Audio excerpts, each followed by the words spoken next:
নমস্কাৰ মই ৰিকিব আমাৰ চেনেল অন্য এটা মিনি ব্লগলৈ আপোনালোক সকলোকে স্বাগতম জনাইছোঁ। তো আজি হৈছে ঈদ আৰু ঈদৰ দিনা পুৱাই গা পা ধুই একদম ৰেডি হৈছে নামাজ আদায় কৰিবলৈ।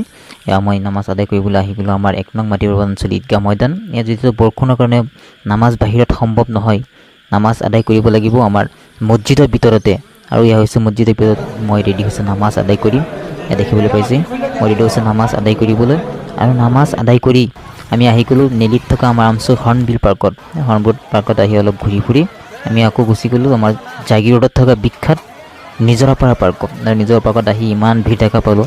অইন দিনৰ তুলনাত আজি ঈদ বুলি কথা আছে, ঈদত বহুতো মানুহৰ ভিৰ সমাগম হৈছে। এয়া চব সৰু ল'ৰা ছোৱালীৰ পৰা আৰম্ভ কৰি ডাঙৰ ডাঙৰ আপা আপি চব আহিছে। ইয়াত হৈছে জাগিৰোড নিজৰাপাৰা পাৰ্ক। আমি এবাৰ দেখাই দিছোঁ জাগিৰোড। এয়া মই ঘূৰি ফুৰিছোঁ জাগিৰোড নিজৰাপাৰা পাৰ্কত আহি আমি বিশেষ কাৰ্যসূচী ৰিকিবৰ সৈতে ঈদ বিশেষ কাৰ্যসূচী লৈ আমি আহিছিলোঁ। যদি আপোনালোকে চাব বিচাৰে দেন মোৰ